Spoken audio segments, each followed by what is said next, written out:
इन पर है कि गोविंद वल्लभ पंत सागर ये कहां पर स्थित है, तो मैं कहूंगा ये उत्तर प्रदेश के सोनभद्र में स्थित है। आंसर आपका ऑप्शन नंबर ए होगा। अगला देखिए, भारत में सबसे बड़ी अंतर्देशीय खारे पानी की झील सांबर झील ये कहां पर स्थित है, तो आपका जवाब अगर राजस्थान है तो आपका जवाब बिल्कुल सही है। निम्नलिखित में से कौन सा झरना भारत का सबसे ऊंचा झरना है जो कि शरावती नदी से निकलता है, तो मैं कहूंगा जोग झरने की बात चल रही है। यह भारत का सबसे ऊंचा झरना है और ये शरावती नदी से ही निकलता है। निम्नलिखित में से कौन सा भारत में सबसे बड़ा नदी द्वीप है, तो मैं कहूंगा माजुली नदी द्वीप की अगर बात करते हैं तो यह भारत में सबसे बड़ा नदी द्वीप है। उसके बाद देखिए, भारत में सैन्य सेवाओं के लिए सर्वोच्च पुरस्कार निम्नलिखित में से कौन सा है, तो मैं कह सकता हूं साथियों परमवीर चक्र है, तो परमवीर चक्र आपके सवाल का जवाब होगा। उसके बाद देखिए, निम्नलिखित बांधों में से कौन सा नर्मदा घाटी परियोजना में सबसे बड़ा बांध है, तो सरदार सरोवर बांध की अगर बात करते हैं तो ये नर्मदा घाटी परियोजना में सबसे बड़ा बांध है। अगला देखिए, सरदार सरोवर बांध ये किस राज्य में स्थित है, तो मैं कहूंगा ये तो गुजरात में स्थित है। सरदार सरोवर बांध राइट आंसर आपका सी हो जाता है। निम्नलिखित में से कौन सा भारत के सभी शास्त्रीय नृत्य रूपों में सबसे पुराना है, तो भरतनाट्यम की अगर बात करें तो ये सातों सबसे पुराना कहलाया जाता है।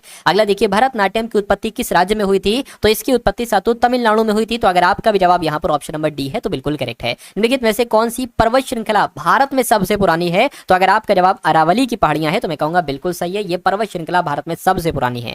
उसके बाद देखिए, लिपुलेख दर्रा भारत के किस राज्य में है मुझे बताइए, तो ये कहीं और नहीं बल्कि ये उत्तराखंड में स्थित है। आंसर आपका डी होगा। भारत के किस राज्य में बोमडिला दर्रा स्थित है, तो बोमडिला दर्रे की अगर बात करें ये सातों अरुणाचल प्रदेश में स्थित है। राइट आंसर आपका ऑप्शन नंबर सी है। अगला देखिए, निम्नलिखित में से कौन सा पर्वत भारत में लद्दाख के सियाचिन क्षेत्र के पास स्थित है, तो आपका जवाब सातों यहाँ पर क्या होना चाहिए, सातों आपका जवाब यहाँ पर केटू पर्वत हो जाएगा। यानी कि केटू पर्वत भारत में लद्दाख के सियाचिन के क्षेत्र के पास ही स्थित है। उसके बाद देखिए, सोनपुर मवेशी मेला ये किस राज्य का एक सांस्कृतिक कार्यक्रम है, तो ये बिहार का एक सांस्कृतिक कार्यक्रम है। क्या सोनपुर मवेशी मेला, ये बहुत पूछा जाता है। अगला देखिए, विभिन्न जैन तीर्थंकरों को समर्पित संगमर बारीक नक्काशी से बना दिलवाड़ा जैन मंदिर ये कहां पर स्थित है, तो मैं कहूंगा ये माउंट आबू में स्थित है। साथियों, दिलवाड़ा जैन मंदिर कहां पर है, साथियों माउंट आबू में स्थित है। उसके बाद देखिए, बेसर शब्द निम्नलिखित में से किससे संबंधित है, तो बेसर शब्द की अगर बात करते हैं ये मंदिर वास्तुकला से संबंधित है। आंसर आपका ऑप्शन नंबर डी होगा। उसके बाद देखिए, हवा महल 1799 ईस्वी में महाराजा किस महाराजा के द्वारा बनवाया गया था, तो ये सवाई प्रताप सिंह के द्वारा बनवाया गया था। हवा महल ये कहां पर है, एक बार कमेंट सेक्शन में आप लोग मुझे बता दीजिए।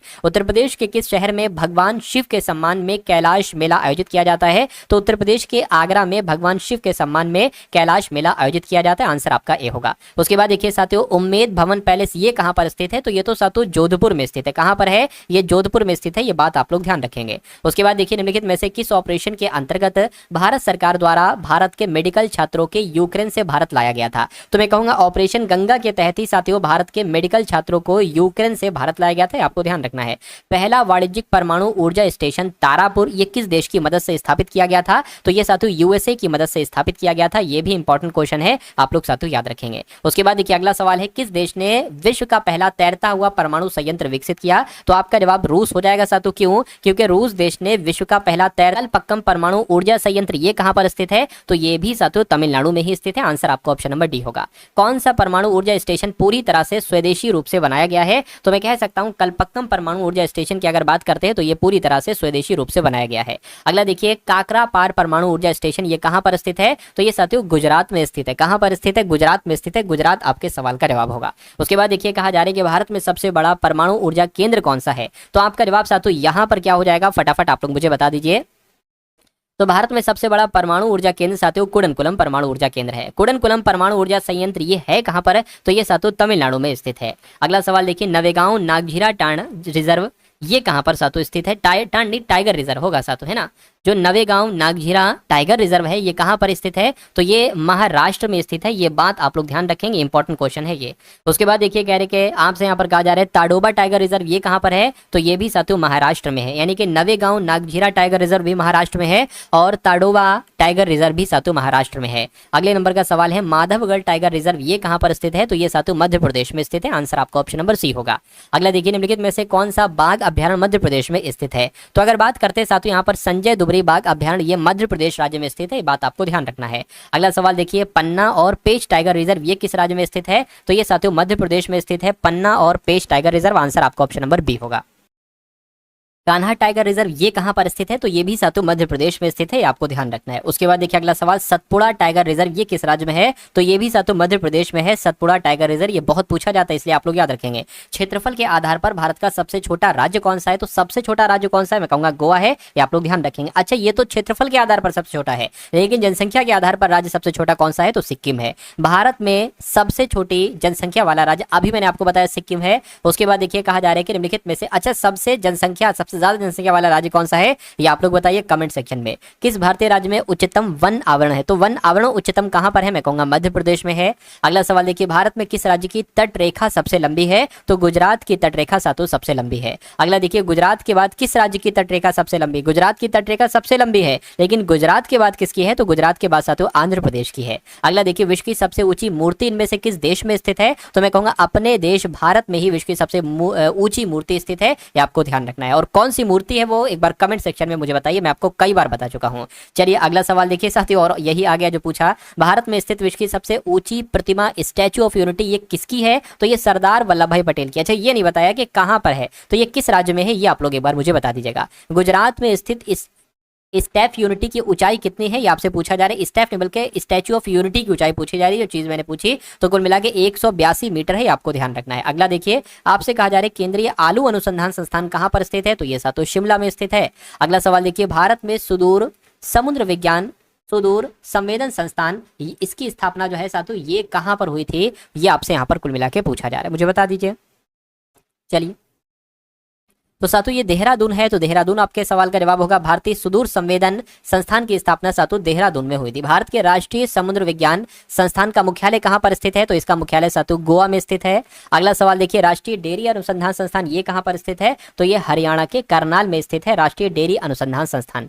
अगला देखिए, भारतीय मृदा विज्ञान संस्थान का केंद्र कहां पर है? तो सातों कहां पर है? मैं कहूंगा भोपाल में है, तो भोपाल आपके सवाल का जवाब होगा। अगला देखिए, नेताजी सुभाष राष्ट्रीय खेल संस्थान ये कहां पर स्थित है? तो ये सातों पटियाला में स्थित है, पटियाला आपके सवाल का जवाब होगा। अगला देखिए, मेलस डोमेस्टिका ये किसका वैज्ञानिक नाम है? तो ये किसका वैज्ञानिक नाम है? मैं कहूंगा ये सेब के पेड़ का वैज्ञानिक नाम है मेलस डोमेस्टिका। आंसर आपका ऑप्शन नंबर डी होगा। नेक्स्ट नंबर का सवाल सातों आपकी स्क्रीन पर है, देखिए सवाल को और मुझे बताइए, कह रहे कि घरेलू मक्खी का वैज्ञानिक नाम क्या है? तो आपको ध्यान रखना है मस्का डोमेस्टिका, ये घरेलू वैज्ञानिक का वैज्ञानिक नाम है। अगला सवाल देखिए, निम्नलिखित में से कौन सा आलू का वैज्ञानिक नाम है? तो आलू के वैज्ञानिक नाम की अगर बात करें तो सोलेनम ट्यूबरोसम जो है ना, ये आलू का वैज्ञानिक नाम है। अगला देखिए, एलिफस मैक्सिमस किसका वैज्ञानिक नाम है? तो ये सातों एशियाई हाथी का वैज्ञानिक नाम है एलिफस मैक्सिमस। अगला सवाल आपकी स्क्रीन पर, निम्नलिखित में से किस वैज्ञानिक को रेटिनॉल के नाम से भी जाना जाता है? तो रेटिनॉल के नाम से जाना जाता है, किसको जाना जाता है ये बात आपसे पूछी जा रही है। मैं कहूंगा विटामिन ए को रेटिनॉल के नाम से जाना जाता है। विटामिन बी का रासायनिक नाम क्या है? तो मैं कह सकता हूं सातों विटामिन बी का रासायनिक नाम क्या है? थायमिन। अगर आपका जवाब है तो आपका जवाब बिल्कुल सही है। अगला देखिए सातों, लाइक नहीं किया वीडियो को तो वीडियो को लाइक जरूर कर दीजिएगा आप लोग। नियासिन किस विटामिन का रासायनिक नाम है? तो आपको ध्यान रखना है विटामिन B3 का रासायनिक नाम है सातों नियासिन। अगला देखिए, इनमें से किसे जवाहर सुरंग के नाम से भी जाना जाता है? तो जो बनिहाल दर्रा है सातों, बनिहाल दर्रे को जवाहर सुरंग के नाम से भी जाना जाता है। निम्नलिखित में से कौन सा दर्रा हिमाचल प्रदेश को लेह यानी कि लद्दाख से जोड़ता है? तो बाड़ा लाचा दर्रा साथियों ये जोड़ता है, हिमाचल प्रदेश को लेह से जोड़ता है। नुआखाई किस राज्य का फसल त्योहार है? तो नुआखाई साथियों ये ओडिशा में किया है, ओडिशा का त्योहार है साथियों, ओडिशा में होता है। आंसर आपका ऑप्शन नंबर डी हो जाएगा। अगला देखिए, उत्तर प्रदेश में निम्नलिखित में से कौन सा रामसर स्थल शहीद चंद्रशेखर आजाद पक्षी अभ्यारण्य में भी जाना जाता है? क्या आपसे पूछा जा रहा है कि उत्तर प्रदेश में निम्नलिखित में से कौन सा रामसर स्थल, मैं कहूंगा नवाबगंज पक्षी अभ्यारण्य की बात चल रही है, यानी कि ये शहीद चंद्रशेखर आजाद पक्षी अभ्यारण्य के नाम से भी जाना जाता है, ये आपको ध्यान रखना है। अगला सवाल देखिए, पार्वती अर्गा पक्षी अभ्यारण्य निम्नलिखित में से किस राज्य में स्थित है? तो ये साथियों अपने उत्तर प्रदेश में स्थित है, पार्वती अर्गा पक्षी अभ्यारण्य। ये इंपॉर्टेंट क्वेश्चन है, आप लोग याद रखेंगे। उसके बाद देखिए, निम्नलिखित में से कौन सी आर्द्र भूमि उत्तर प्रदेश में स्थित नहीं है? तो कौन सी आर्द्र भूमि? मैं कहूंगा साथियों सामर झील की अगर बात करें तो ये उत्तर प्रदेश में स्थित नहीं है। क्यों? क्योंकि ये साथियों राजस्थान में स्थित है। अगला सवाल आपकी स्क्रीन पर कहा जा रहा है कि रामसर पक्षी अभ्यारण्य ये कहां पर स्थित है? तो ये उत्तर प्रदेश में स्थित है। समसपुर साथियों, समसपुर पक्षी अभ्यारण्य कहां पर है? तो ये साथियों उत्तर प्रदेश में है। ऊपरी गंगा नदी आंध्र भूमि किस राज्य में स्थित है? तो ये कहां पर स्थित है? ये भी साथियों उत्तर प्रदेश में स्थित है। अगला देखिए, सांडी पक्षी अभ्यारण्य किस राज्य में स्थित है? सांडी पक्षी अभ्यारण्य, तो ये भी साथियों उत्तर प्रदेश में स्थित है, सांडी पक्षी अभ्यारण्य। अगले नंबर का सवाल है कि निम्नलिखित में से किस आर्द्र भूमि में डॉल्फिन पाई जाती है? तो डॉल्फिन साथियों अगर बात करते हैं तो ये ऊपरी गंगा नदी में पाई जाती है। डॉल्फिन जो है ना ये ऊपरी गंगा नदी में पाई जाती है। अगला देखिए, नोकरेक बायोस्फीयर रिजर्व ये किस राज्य में स्थित है? तो मैं कह सकता हूँ साथियों मेघालय में स्थित है, नोकरेक बायोस्फीयर रिजर्व। मेघालय के गारो हिल्स में निम्नलिखित में से कौन सा राष्ट्रीय उद्यान स्थित है? साइलेंट गिर या कलसर या साथियों बालबक्रम राष्ट्रीय, बिल्कुल साथियों बालबक्रम राष्ट्रीय उद्यान ये मेघालय के गारो हिल्स में स्थित है, आपको ध्यान रखना है। इरविकुलम राष्ट्रीय उद्यान की अगर बात करते हैं तो ये तो साथियों केरल में स्थित है, केरल आपके सवाल का जवाब होगा। केरल का सबसे बड़ा राष्ट्रीय उद्यान कौन सा है? तो मैं कहूंगा साथियों एराविकुलम ही केरल का सबसे बड़ा राष्ट्रीय उद्यान है।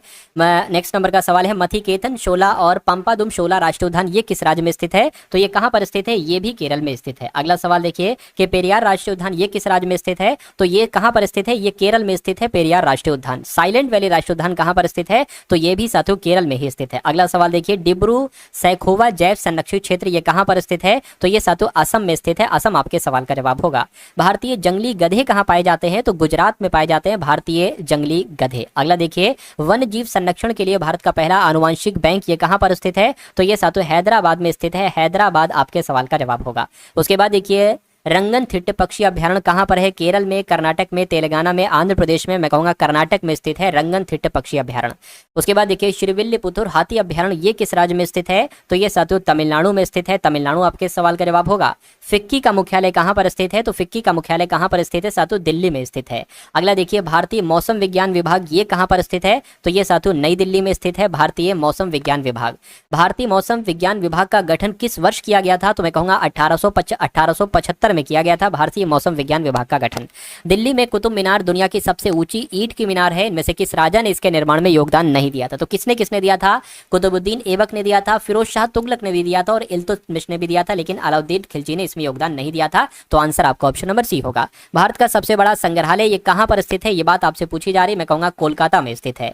अगला देखिए भारत में सबसे बड़ा संग्रहालय निम्नलिखित में से कौन सा है? तो कोलकाता में जो भारतीय संग्रहालय है यही भारत का सबसे बड़ा संग्रहालय है। अगला सवाल देखिए भारत में सबसे बड़ा गुफा मंदिर है, तो भारत में सबसे बड़ा गुफा मंदिर की अगर हम बात करते हैं तो एलोरा जो है ये भारत में सबसे बड़ी गुफा मंदिर है। उसके बाद देखिए एलोरा गुफा किस राज्य में स्थित है? एलोरा गुफा, तो एलोरा गुफा की अगर बात करते हैं साथियों ये महाराष्ट्र में स्थित है। उसके बाद देखिए भारत का सर्वोच्च वीरता पुरस्कार कौन सा है? तो भारत का सर्वोच्च वीरता पुरस्कार कौन सा है? मैं कहूंगा परमवीर चक्र है। अगला देखिए भारत में सर्वोच्च शांति काल वीरता पुरस्कार कौन सा है? तो अशोक चक्र आप लोग याद रखेंगे, ये भारत में सर्वोच्च शांति काल वीरता पुरस्कार है। भारत का सबसे लंबा एक्सप्रेस वे कौन सा है? तो भारत का सबसे लंबा एक्सप्रेस वे कौन सा है? मैं कहूंगा आगरा लखनऊ एक्सप्रेसवे ही भारत का सबसे लंबा एक्सप्रेसवे है। उसके बाद देखिए किस शासक ने बुलंद दरवाजे विजय के सबसे ऊंचे और सबसे बड़े प्रवेश द्वार का निर्माण किया था? तो यह काम अकबर ने किया था, अकबर आपके सवाल का जवाब हो जाता है। अगला देखिए बुलंद दरवाजा है कहां पर स्थित? तो ये साथियों फतेहपुर सीकरी में स्थित है बुलंद दरवाजा। भारत में सबसे बड़ा गुंबद कौन सा है? तो गोल गुंबद साथियों भारत का सबसे बड़ा गुंबद कहलाया जाता है। गोल गुंबद है कहां पर, किस राज्य में स्थित है? तो ये कर्नाटक में स्थित है साथियों, कर्नाटक आपके सवाल का जवाब होगा। अगला देखिए भारत की सबसे ऊंची चोटी कौन सी है? तो मैं कह सकता हूं कंचनजंगा ही भारत की सबसे ऊंची चोटी कहलाई जाती है। कंचनजंगा भारत की सबसे ऊंची पर्वत, क्या लिखा हुआ है? कंचनजंगा भारत की सबसे ऊंची पर्वत चोटी ये किन देशों के बीच की सीमा पर स्थित है? तो ये भारत और नेपाल देश की सीमा पर स्थित है, आपको ध्यान रखना है। उसके बाद देखिए कह रहे कि कंचनजंगा भारत की सबसे ऊंची चोटी है, ये कहां पर स्थित है? ये सिक्किम में स्थित है, ये भी आप लोग याद रखेंगे। विश्व का सबसे बड़ा डेल्टा कौन सा है? डेल्टा होगा साथियों, विश्व का सबसे बड़ा डेल्टा की अगर बात करते हैं तो सुंदरवन डेल्टा ये विश्व का सबसे बड़ा डेल्टा कहलाया जाता है।